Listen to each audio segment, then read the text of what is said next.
علی رسول الکریم اما بعد اعوذ باللہ من الشیطان الرجیم بسم اللہ الرحمن الرحیم یا ایہا الناس کلوا مما فی الارض حلالا طیبا ولا تتبعوا خطوات الشيطان إنه لكم عدو مبين إنما يأمركم بالسوء والفحشاء وأن تقولوا على الله ما لا تعلمون وإذا قيل لهم اتبعوا ما أنزل الله قالوا بل نتبع ما ألفينا عليه آباءنا أولو كان آباؤهم لا يعقلون شيئا ولا يهتدون صدق الله العظيم.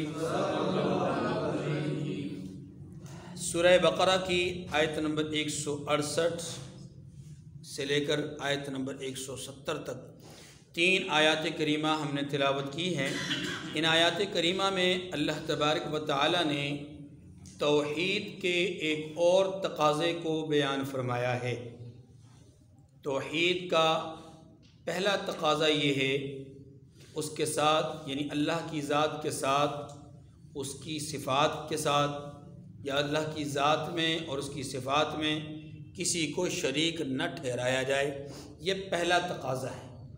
وَإِلَٰهُكُمْ إِلَٰهٌ وَاحِدٌ تمہارا معبود اکیلا معبود ہے. لا الہ الا هو الرحمن الرحیم اس کے سوا کوئی معبود نہیں. وہی رحمان وہی رحیم. اس نے اپنی رحمانیت کی 10 دلیلیں بیان فرمائی کہ میں کس طرح کا رحمان ہوں. میری رحمانیت عام ہے کافر کے لیے بھی اور مومن کے لیے بھی. اس ضمن میں اللہ تعالیٰ نے اپنے مظاہر قدرت میں سے اپنی نشانیوں میں سے 10 نشانیوں کو بیان فرمایا.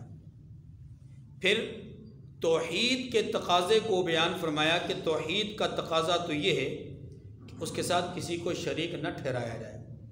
لیکن بہت سارے لوگ ایسے ہیں جو اللہ کی ذات اور صفات میں غیر کو شریک ٹھہراتے ہیں اور اللہ کے غیر کے ساتھ ایسے محبت کرتے ہیں جیسا کہ اللہ سے کرنی چاہیے. جبکہ اس کے مقابلے میں اہل ایمان کی محبت بہت مضبوط اور غیر متزلزل ہے. پھر کفار کو سمجھایا کہ تم اپنی روش سے اس شرک کے عمل سے باز آ جاؤ ورنہ ان قریب تم کہتے پھرو گے کہ لو ان لنا کرۃ فنتبرأ منہم کما تبرؤوا منا. جیسے آج ہمارے یہ معبودان باطلہ ہم سے بیزاری کا اظہار کر رہے ہیں، ایک دفعہ ہمیں دنیا میں بھیج دیجئے، ہم دنیا میں جا کر کے عمل صالح کریں گے اور ان سے بیزاری کا اظہار کریں گے. لیکن اللہ رب العزت فرماتے ہیں کہ دوبارہ واپس لوٹنا نہیں. یہ پس منظر.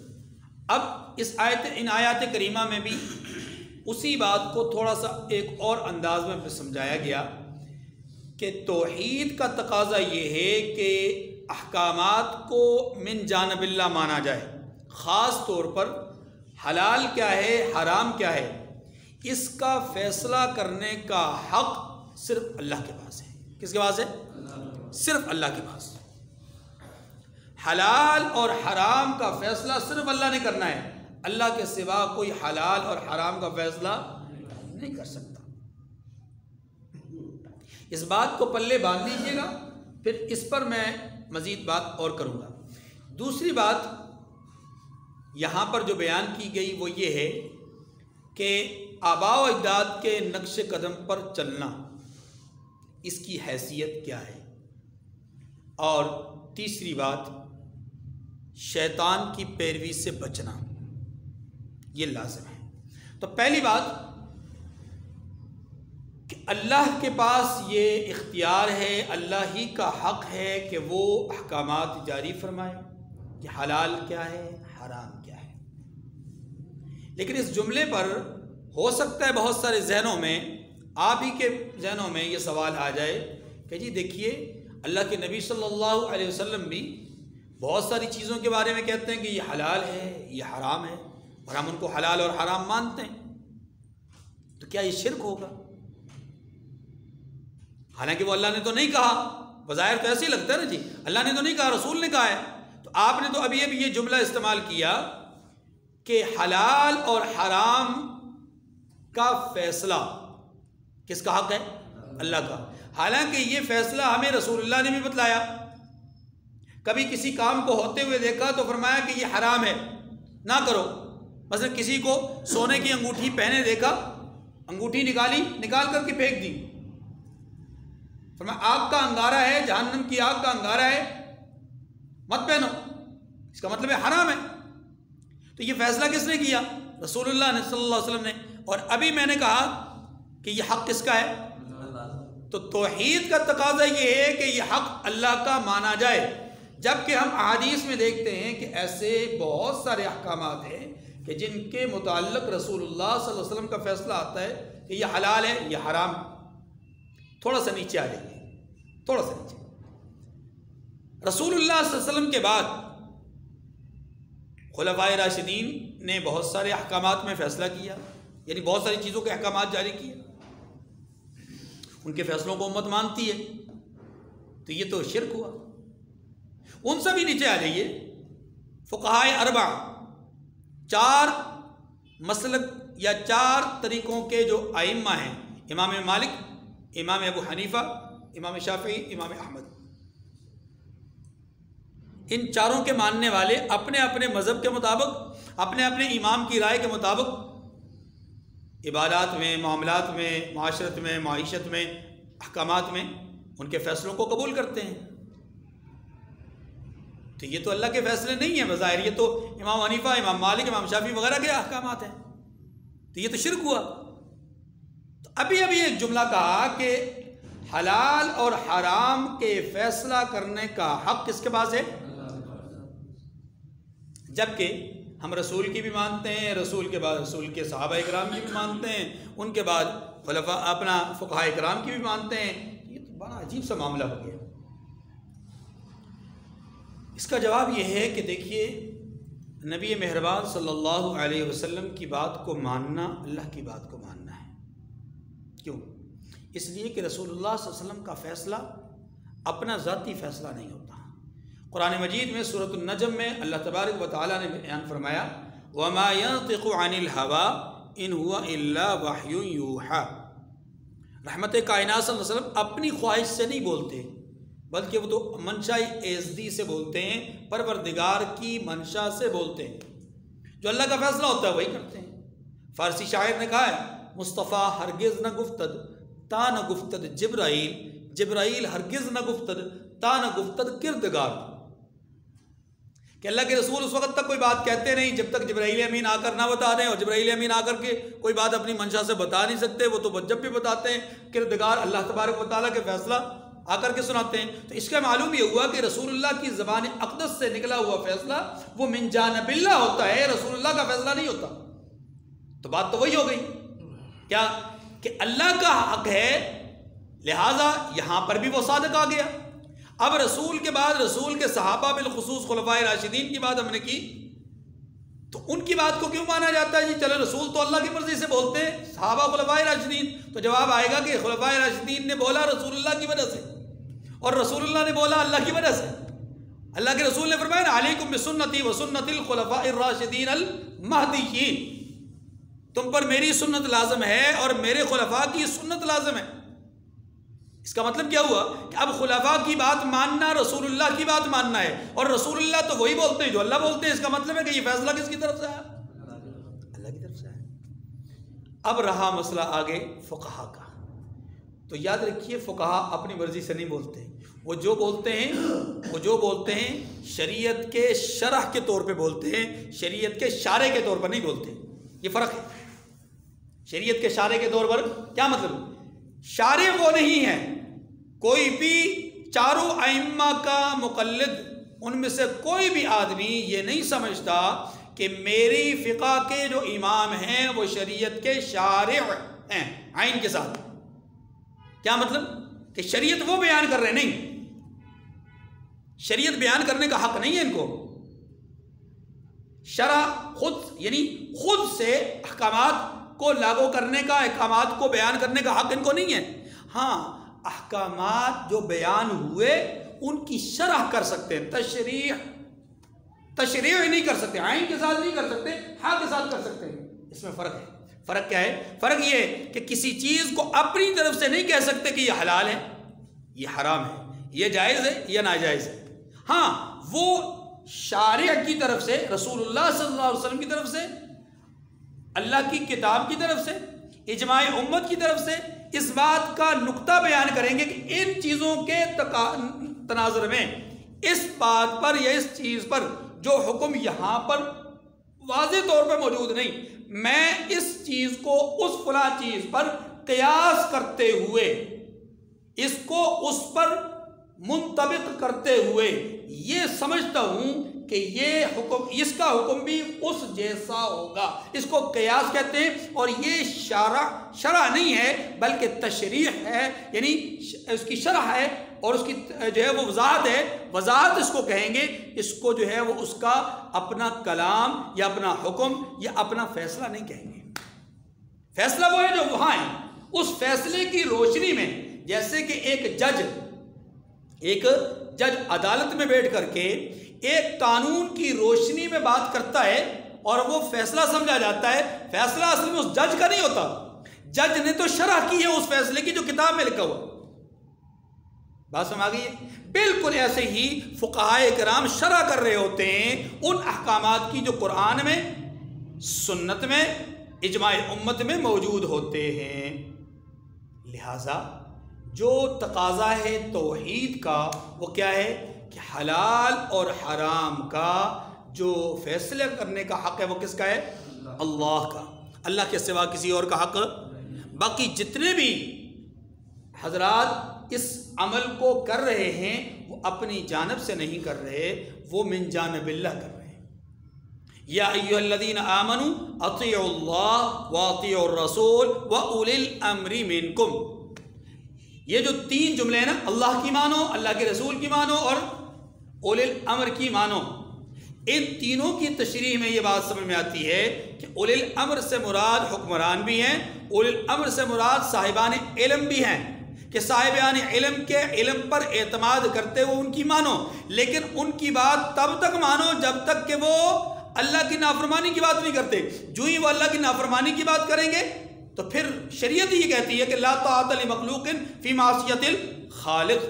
اور فقہائے اربعہ نے بھی یہی بات کہی ہے کہ ہمارے بتائے ہوئے مسئلے، ہمارے بتائے ہوئے جو فقہی مسائل ہیں، اگر تم انہیں دیکھو کہ ان میں سے کوئی حکم، کوئی فیصلہ، کوئی فقہی مسئلہ وہ قرآن اور حدیث کے واضح حکم کے خلاف ہے، واضح حکم کے خلاف ہے، اور تم سمجھو کہ یہ واضح حکم کے خلاف ہے، تو تم ہمارے فیصلے کو چھوڑ دو، ہمارے بیان کیے ہوئے مسئلے کو ہٹا دو، ہمارے بیان کیے ہوئے فقہی جزئی کو ہٹا دو اور اس کو پیچھے کر دو، اور قرآن اور حدیث کے بتائے ہوئے مسئلے کو ترجیح دو۔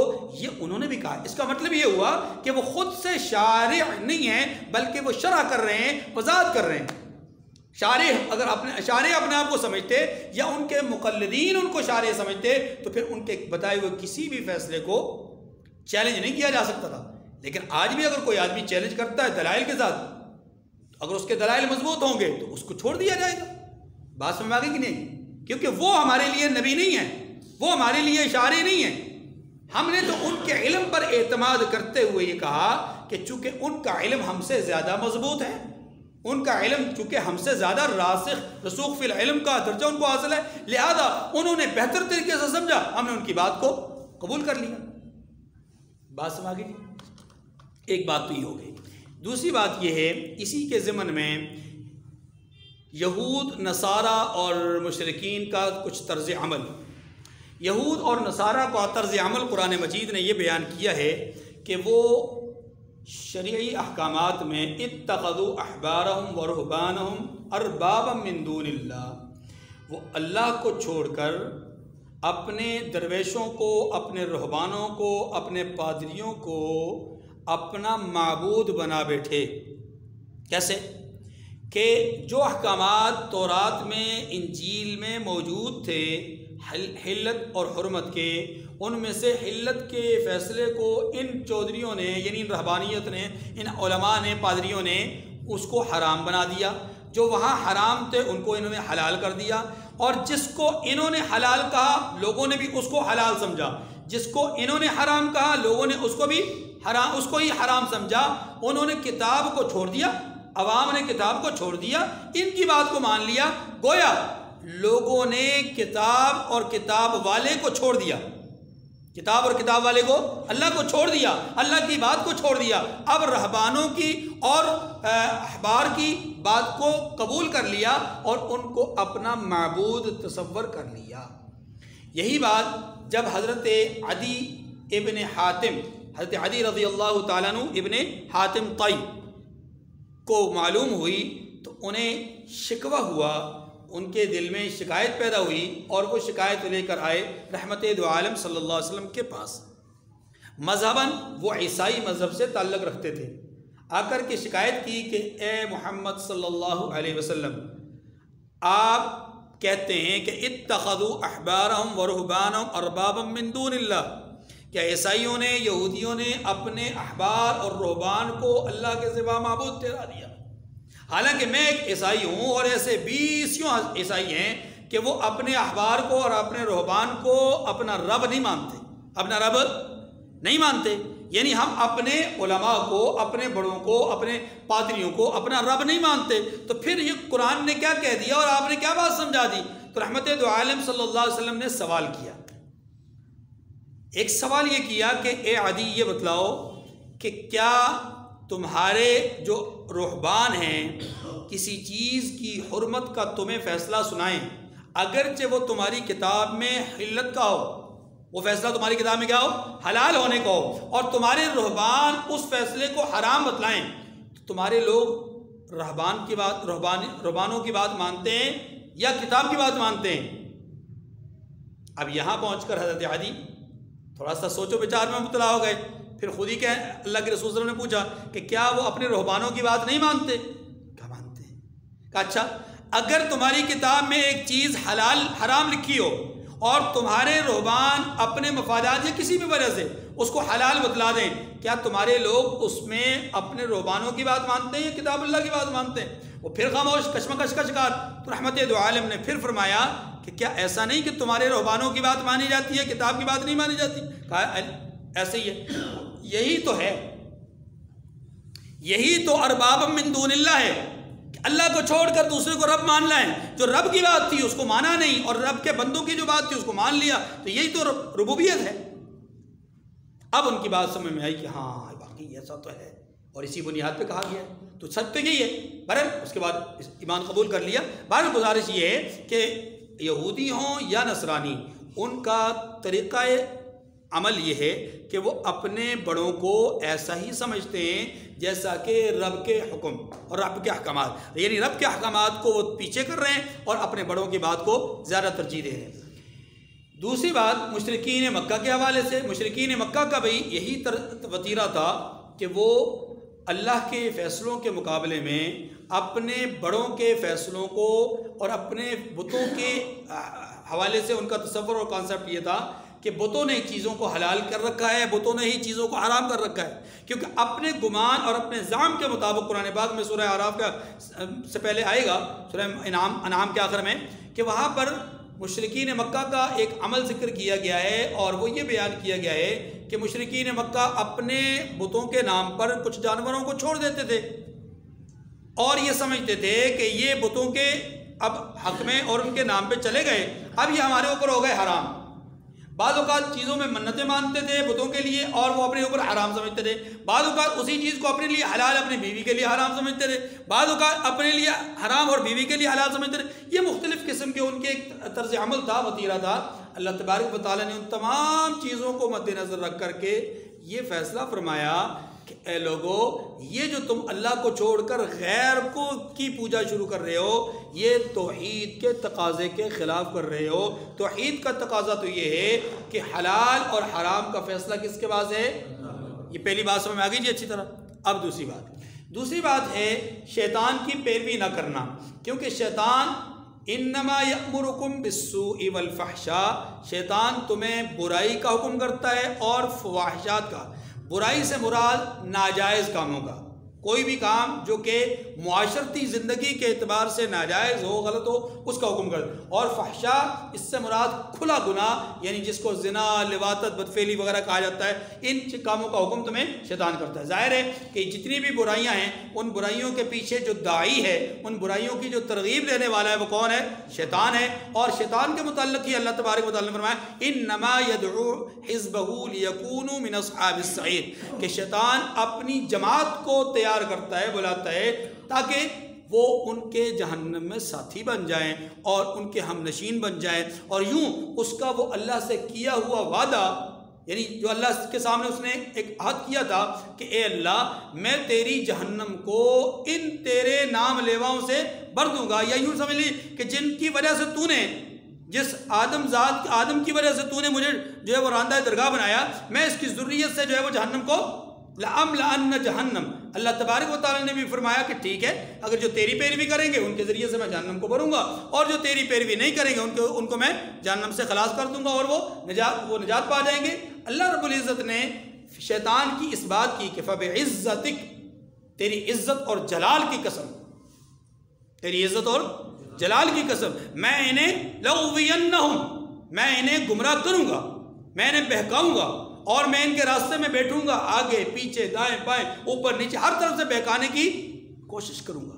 سورہ اعراف میں اللہ تعالیٰ نے بڑی وضاحت سے فرمایا، تو اس کا ہی ذکر کیا گیا کہ دیکھیے شیطان تمہارا انہ لکم عدو مبین، یہ تمہارا کھلا دشمن ہے، اس کی باتوں میں اور اس کے بہکاوے میں مت آنا، ورنہ دیکھو تاریخ انسانیت کی ابتدا سے ہی شیطان اور آدم یعنی انسان کا آپس میں ٹکراؤ چلا آ رہا ہے، اور یہ ڈے ون سے، پہلے دن سے ہی انسان کا دشمن ہے، انسان کا، اس لیے اپنے دشمن کو پہچانو۔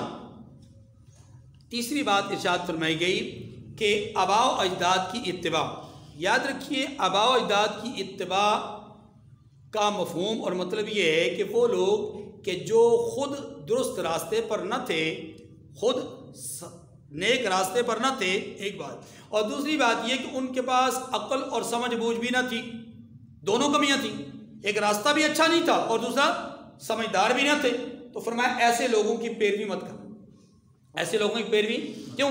اس لیے کہ ایسے لوگوں کی پیروی کرنا ایک تو جہالت ہے اور دوسرا گمراہی ہے، اور جاہل اور گمراہ بننا اللہ کے حکم کے، یعنی اللہ کی جو ہے وہ منشا نہیں ہے کہ اس کی مخلوق جاہل اور گمراہ ہو۔ اللہ تو چاہتے ہیں کہ سارے علم والے بن جائیں، اللہ تو چاہتے ہیں سارے ہدایت یافتہ بن جائیں، ٹھیک ہے، لیکن یاد رکھیے کہ جن لوگوں کے آباء و اجداد یعنی جن کے بڑے، چاہے وہ مذہبی اپنا جماعتی اعتبار سے بڑے ہوں، چاہے وہ معاشرتی اعتبار سے بڑے ہوں، سوسائٹی کے اعتبار سے بڑے ہوں، ملکی اعتبار سے بڑے ہوں، یا برادری کے اعتبار سے بڑے ہوں، یا خاندانی اعتبار سے بڑے ہوں، جس بھی اعتبار سے جو بڑے ہیں، اگر وہ غلط راستے پہ چلنے والے تھے اور خود بھی سمجھ بوجھ نہیں رکھتے تھے، عقل شعور نہیں رکھتے تھے، تو پھر ان کی پیروی نہیں کی جائے گی۔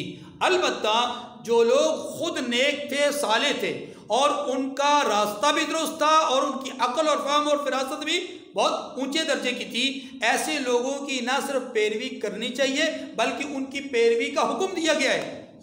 آپ دیکھتے ہیں کہ ہم نے سورہ بقرہ کے اندر ہی پڑھا کہ حضرت یعقوب علیہ السلام اپنے آخری وقت میں اپنی اولاد سے پوچھتے ہیں کہ میرے بیٹو یہ بتلاؤ کہ میرے بعد تم کس کی عبادت کرو گے؟ تو وہ کیا جواب دیتے ہیں اے ابا حضور ہم اسی کی پوجا کریں گے جس کی پوجا آپ کرتے رہے، آپ کے والد کرتے رہے، آپ کے دادا ابو کرتے رہے۔ اس کا مطلب یہ ہوا کہ ہم اپنے آباء و اجداد کی پیروی کریں گے۔ اور یہی بات حضرت یوسف علیہ السلام نے کہاں کی؟ اس جگہ پہ جہاں پر دو آدمی اپنے خواب کا تذکرہ ان کے سامنے کرتے ہیں جیل کے اندر، تو وہاں حضرت یوسف علیہ السلام ان کو خواب بتانے سے پہلے کیا کرتے ہیں؟ کہتے ہیں کہ دیکھو شرک بہت بری چیز ہے، میں مشرکین میں سے نہیں ہوں، میں تو ان لوگوں کے پیروکار ہوں جو نیک تھے، صالح تھے۔ وَاتَّبَعْتُ مِلَّةَ آبَائِي إِبْرَاهِيمَ وَإِسْحَاقَ وَيَعْقُوبَ، پھر اپنے بزرگوں کا نام لیا انہوں نے۔ اس سے معلوم یہ ہوا کہ اگر آباء و اجداد نیک اور صالح ہوں، ان کا طریقہ درست ہو، عقل فہم و فراست میں وہ اعلیٰ پیمانے کے ہوں، تو ان کی صرف پیروی کی نہیں جائے گی بلکہ ان کی پیروی کرنا ہی نیکی ہے، ان کی اتباع کرنا ہی نیکی ہے۔ تو اس سے معلوم یہ ہوا کہ مطلقاً آباء و اجداد کی پیروی کرنا ممنوع نہیں، آباء و اجداد میں سے ان کی پیروی کرنا ممنوع ہے کہ جو درست راستے پر نہ ہو اور عقل و فہم نہ رکھتے ہوں۔ بات سمجھ گئی؟ اب دیکھیے آیات کریمہ کو، فرمایا یا ایھا الناس کلوا مما فی الارض حلالا طیبا ولا تتبعوا خطوات الشیطان انہ لکم عدو مبین۔ فرمایا لوگو جو چیزیں زمین میں حلال طیب ہیں وہ کھاؤ۔ حلال طیب دو لفظ استعمال ہوئے ہیں، جو چیزیں زمین میں حلال طیب ہیں وہ کھاؤ۔ اس کو ذرا سمجھیے گا، حلال کس کو کہتے ہیں؟ حلال ہر وہ چیز جسے اللہ نے اپنے نبی کے ذریعے سے یا نبیوں کے ذریعے سے حلال بتلایا۔ حلال ہر وہ چیز جسے اللہ نے اپنے نبی یا نبیوں کے ذریعے سے حلال بتلایا، وہ کیا ہے؟ کیا مطلب ہوا؟ مطلب یہ ہوا کہ حلال وہی ہوگا نا جس کو اللہ حلال کہیں۔ پہلے نقطے کی طرف وہ بھولنا نہیں چاہیے، جس کو اللہ حلال کہیں وہی حلال ہوگا۔ اچھا، دوسری بات یہاں پر فرمائی گئی طیب۔ طیب کس کو کہتے ہیں؟ طیب مانے پاکیزہ۔ طیب مانے پاکیزہ کیا ہوتا ہے؟ دیکھیے ایک آدمی نے، یعنی ایک گھر میں کھانا پکا، سالن بن گیا، گرمیوں کے دن تھے، دوپہر کے وقت سالن بنا، دھوپ کی تپش بہت زیادہ تھی، حرارت بہت زیادہ تھی، اندر گھٹن اور حبس زیادہ تھی، اور سالن کھلا پڑا رہا یا باہر رکھا رہا فریج سے باہر، ہاں جی، اور وہ شام تک 9-10 بجے تک جو ہے وہ کیا ہوا، اس کو ایسی پڑا رہنے کے بعد اس کو جب چیک کیا گیا تو اس میں سے تھوڑی تھوڑی اسمیل آنا شروع ہو گئی یا ہلکی ہلکی اس میں جاگ اٹھنا شروع ہو گئی۔ جب اس کو چکھا گیا تو اس کا ذائقہ وہ نہیں تھا جو دن کو تھا۔ اب یہ کھانا ہے کیا؟ حلال۔ حلال ہے یا حرام ہے؟ حلال ہے، پاکیزہ حلال ہے۔ حلال تمام اجزاء اس کے حلال ہیں اور اس کا ذریعہ آمدن بھی حلال تھا تو حلال ہے، لیکن پاکیزگی نہیں ہے۔ پاکیزگی کس کو کہتے ہیں؟ پاکیزہ کہتے ہیں، پاکیزگی اس کو کہتے ہیں کہ چیز حلال تو ہو لیکن اپنی ذات کے اعتبار سے وہ لذیذ بھی ہو۔ اپنی ذات کے اعتبار سے کیا ہو؟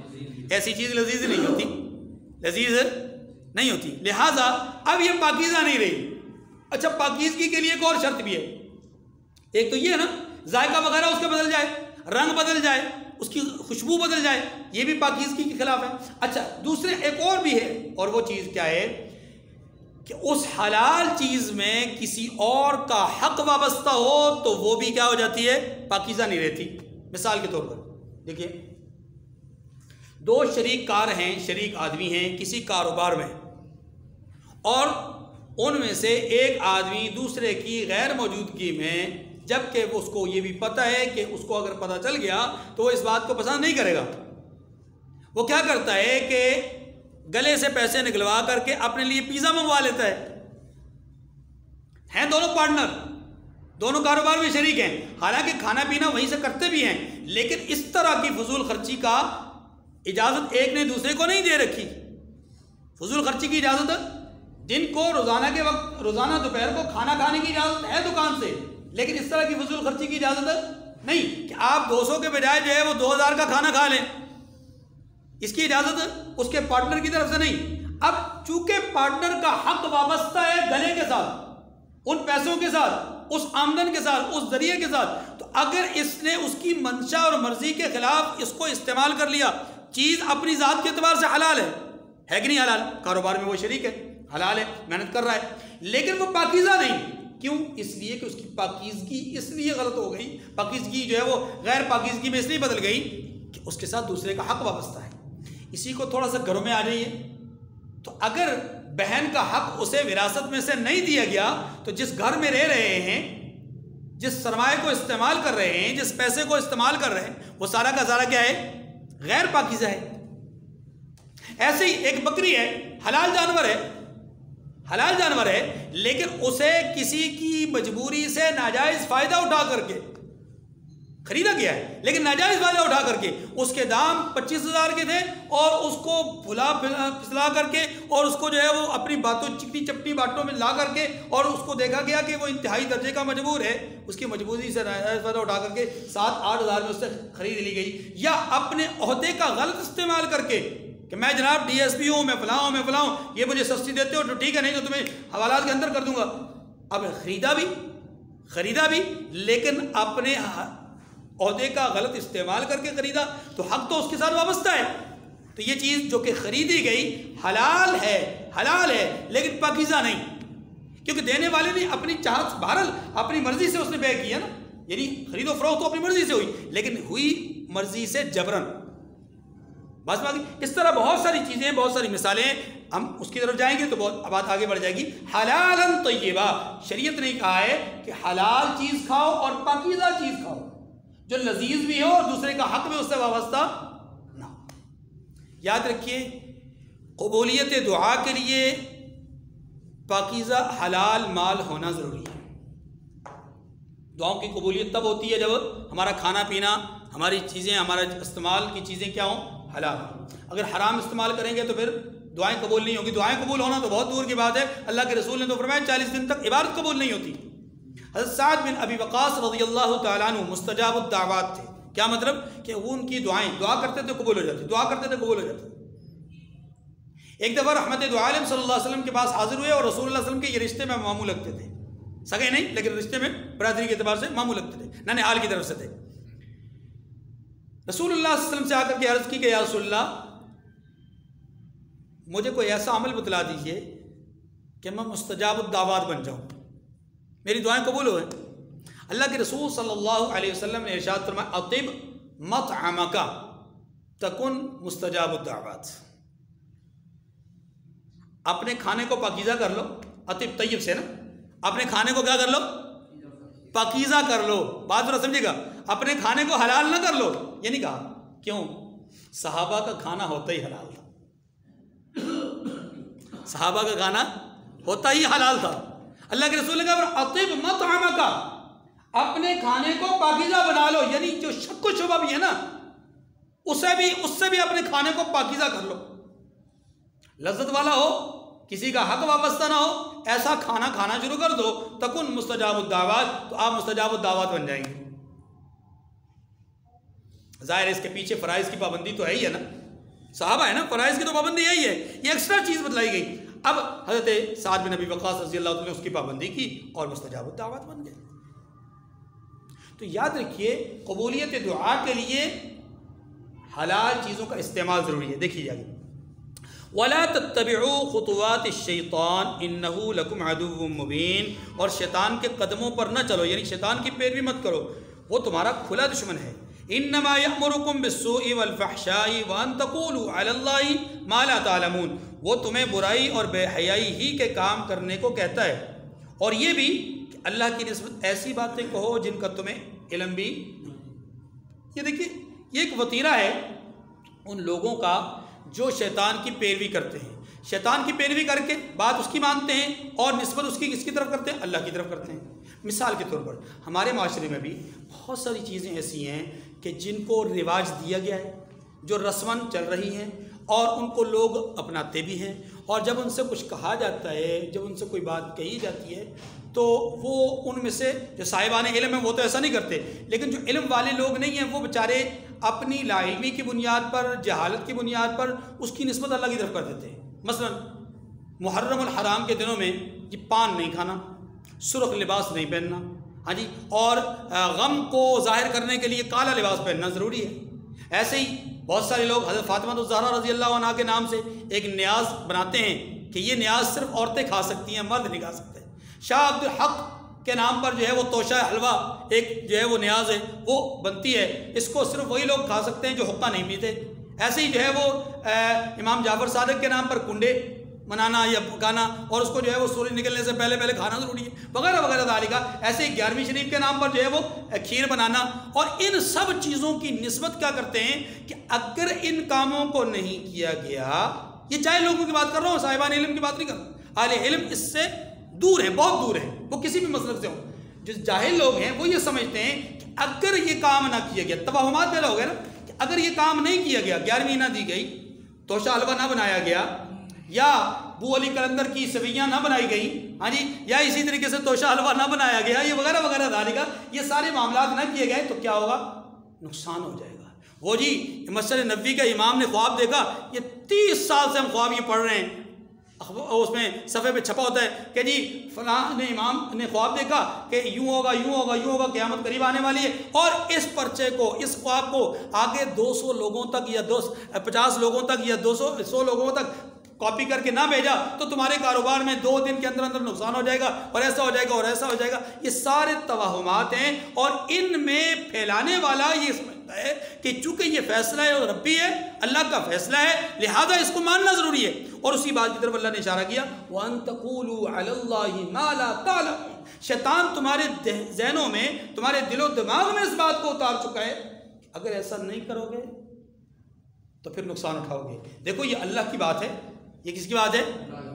یہ یعنی کہ الفاظ اس کے ایسے ہی ہوتے ہیں کہ گویا وہ اللہ کی طرف منسوب کر رہا ہوتا ہے، تو یہی چیز اللہ تعالیٰ نے ممنوع قرار دی کہ ایسی چیزوں کو اختیار نہیں کرنا چاہیے۔ وَإِذَا قِيلَ لَهُمُ اتَّبِعُوا مَا أَنزَلَ اللَّهُ، تیسری بات فرمایا وَإِذَا قِيلَ لَهُمُ اتَّبِعُوا مَا أَنزَلَ اللَّهُ قَالُوا بَلْ نَتَّبِعُ مَا أَلْفَيْنَا عَلَيْهِ آبَاءَنَا، اور جب ان لوگوں سے کہا جاتا ہے کہ جو کتاب اللہ نے نازل فرمائی ہے اس کی پیروی کرو، تو کہتے ہیں کہ نہیں، بلکہ ہم تو اسی چیز کی پیروی کریں گے جس پر ہم نے اپنے آبا و اجداد کو پایا ہے۔ أَوَلَوْ كَانَ آبَاؤُهُمْ لَا يَعْقِلُونَ شَيْئًا وَلَا يَهْتَدُونَ، بھلا اگرچہ ان کے ماں باپ یعنی ان کے باپ دادا نہ کچھ سمجھتے ہوں اور نہ سیدھے راستے پر ہوں، یعنی اگر یہ کیفیت ہو تو تب بھی ان کی بات مانیں گے۔ یعنی مقصد یہ ہے کہ دیکھیے، جو پہلے ایک بات گزر چکی، وَلَئِنِ اتَّبَعْتَ أَهْوَاءَهُمْ بَعْدَ الَّذِي جَاءَكَ مِنَ الْعِلْمِ، یا وَلَئِنِ اتَّبَعْتَ أَهْوَاءَهُمْ مِن بَعْدِ مَا جَاءَكَ مِنَ الْعِلْمِ، دونوں جگہ پہ آیات دو الگ الگ الفاظ کے ساتھ آئی ہے